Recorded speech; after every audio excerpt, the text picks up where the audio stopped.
Sa ilalim ng anino ng isang lipunang inaapi, ang pusong may tapang at pag-ibig, isang babaeng pumilit na harapin ang mapanghamong kapalaran ng kanyang pamilya. Naging alipin upang tubusin ang utang ng kanyang ama. Ang mga puso'y napunit sa takot.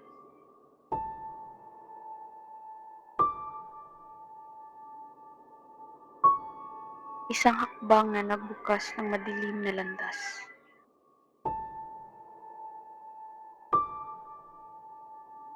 Isang paglalakbay ng pagdurusa at pag-asa, kung saan ang bawat patak ng ulan ay sumasalamin sa luha ng bayan. Ito ang simula ng kanyang laban.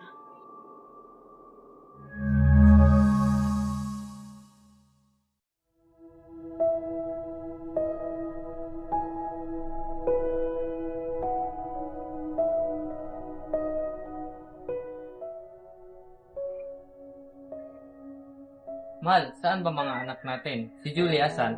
Nasa iba ba sila may ginagawa? Saan ka ba galing? Bakit ngayon ka namakaiya? Ang saya mo pa. May magandang balita ako. Asan ba ang mga anak natin? Julie, Lucia, Tano? Halina kayo dito. Ano ba kasi iyong balita mo? Oh, ayan na. Nandito na ang mga bata. Mahal, mga anak, may lupain na tayo. Totoo ba yan, mahal? Paano? Oo, mahal. May lupain na tayo at gagawin natin iyon ng sakahan.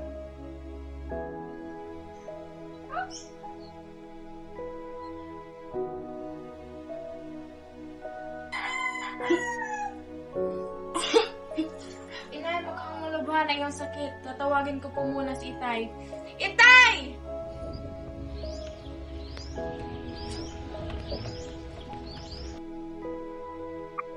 Itay!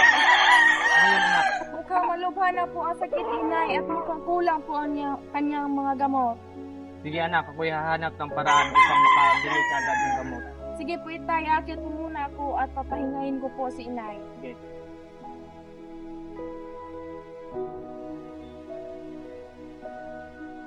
Inay!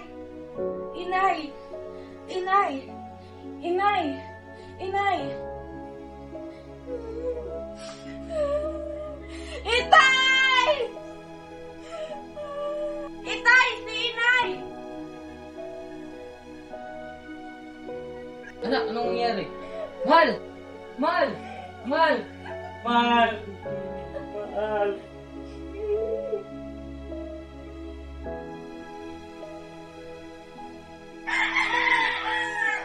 Mga anak, tayo ay lilipat na ng bahay. Iwan na natin ang bahay natin dito. Paano yung nabuo nating alaala kasama si Inay? Iiwan na lang ba natin? Basta, magligpit na tayo ng gamit at bukas na alis na tayo.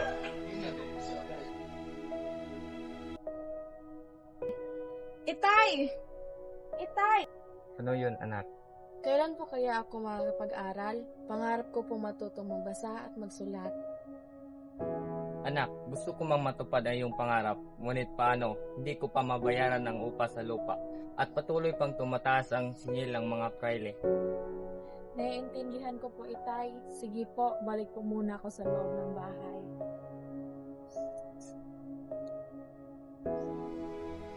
Apo, hintay ka muna. Ano po yun, Lo? Mahirap talaga ang kalagayan natin, ngunit huwag kang mawalan ng pag-asa. Naiintindihan ko ang kalagayan natin ngayon, Lo. Huwag kang mag-aalala. Maghanap ako ng paraan upang ako'y makatulong at matupad ang aking pangarap. Apo, intindihin mo muna ang ama mo sa ngayon. Tumataas ang mga bayarin at kulang lang ang kinikita sa ating pangangailangan at mga bayarin. Sige po, Lo. Balik muna ako sa aking ginagawa.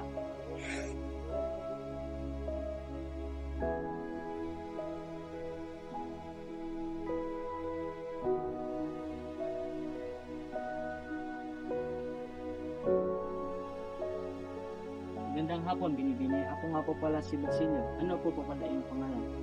Ako si Julie. Pwede ba po ito yung kaibigan? Ay aba, oo.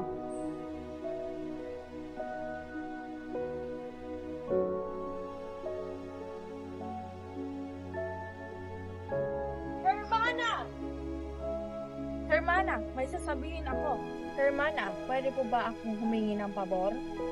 Ano ba yun, Iha? Ako po ay naghahanap ng trabaho at ako ay makikiusap kung pwede po ba akong maglilingkod sa inyo. At bakit naman kita papayagan na maglingkod sa akin? Kailangan ko po ng trabaho upang ako ay makatulong sa aking ama. Pag-isipan ko muna. Sige, pinapayagan kita at kailangan ko naman ng iba pang katulong sa bahay. Maraming salamat po, Hermana, at ako muna ay babalik sa amin. Lo! Oh, ano po yun, Apo? May magandang balita po ako. Ano ang balita mo, Apo? Sabihin niyo po kay Itay na makapag-aral na po ako. Wow, maganda yung balita. Maglilingkod po kay Hermana Penchang. Nasasalita po siya ng Kastila kaya matututo rin ako. Talaga ba, Apo? Magiging maganda ang kinabukasan mo. Ang iyong anak na si Julie ay matutupad na ang kanyang pangarap na makapag-aral. Paano po iyon nangyari, Itay? Siya ay nakatrabaho na pwede siyang matuto. Siya ay naglilingkod kay Hermanang Pinchang. Ama, medyo nag-aalala ako sa kanyang desisyon na maglingkod kay Hermana Pinchang. Masaya ako na matutupad na ang kanyang pangarap na matuto. Ngunit paano siya makakapag-aral niyan? Ang sabi niya sa akin na siya ay matuto pa rin dahil si Hermana Pinchang ay nagsasalita ng Kastila. Sige, Tay, ako'y makikipag-usap kay Julie tungkol dito.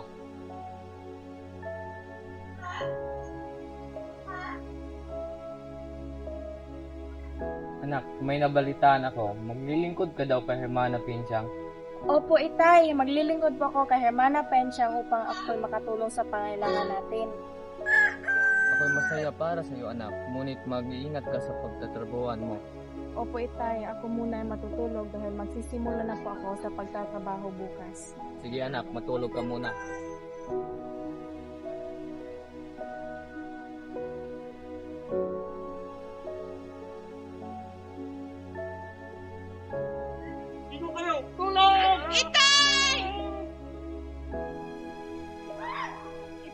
Amin na ang inyong lupain. Upang maibalik sa iyo ang tatay at ang inyong lupain, dapat kang magbayad ng 500 piso. Itay! Itay! Julie, dasal ka ng dasal. Isang kasalanan kang nilalang. Ang dasal ang makapaglinis sa iyong kaluluwa. Opo, Hermana. Hindi ka muna makakadalo sa iyong tatagdalo. Marami ka pang kailangang gawin dito. Kawawa naman itong Julie. Siya na naman ang pinapahirapan ni Hermana. Oo nga eh. Magsibalik na kayo sa inyong mga gawain.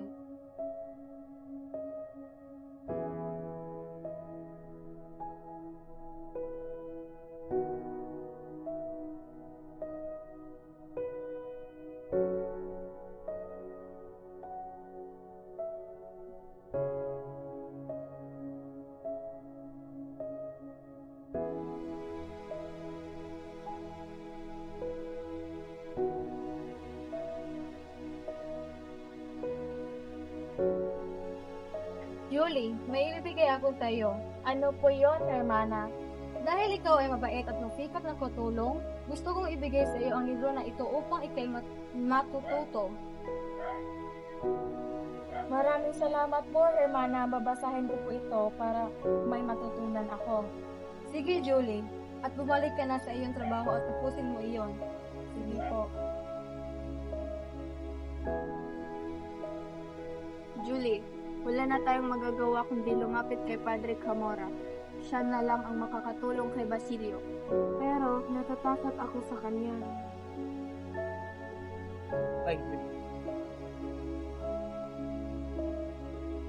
Hermana Bali, bumalik po tayo. Hindi ko po kayang humarap kay Padre Camora.